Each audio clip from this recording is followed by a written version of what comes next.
రాజ్ తరుణ్ గురించి భయంకరమైన నిజాలు బయటకొచ్చాయి. ఈ యంగ్ హీరో చాలా ఈజీగా హీరోగా ఎంట్రీ ఇచ్చాడని, వరుస హిట్స్ తో ఎంజాయ్ చేస్తున్నాడని చెప్పుకుంటారు. అయితే హీరో కాకముందు రాజ్ తరుణ్ సినిమా కష్టాలు ఎన్నో ఎదుర్కొన్నాడట.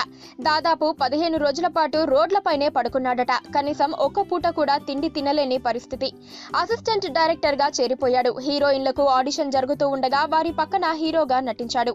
అతను అసిస్టెంట్ గా చేరిన సినిమా ఆగిపోయింది. జీతం కూడా ఇవ్వలేదు. ఆ తర్వాత తాను ఇంటి కిరాయి కట్టలేక ఇల్లు ఖాళీ చేసి 15 రోజులు రోడ్డు మీద పడుకున్నారు.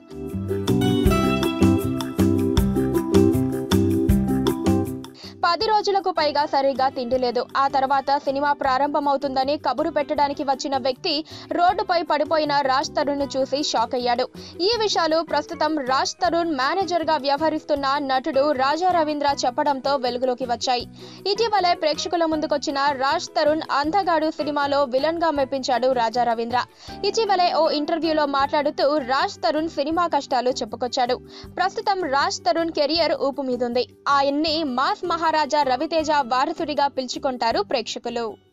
పక్కనే ఒక గంట సింబల్ కనిపిస్తుంది కదా, దాన్ని నొక్కారనుకోండి, మేం చేసే వీడియో అప్డేట్స్, నోటిఫికేషన్స్ అన్నిటితో మీ డివైస్ లో వాలిపోతాం.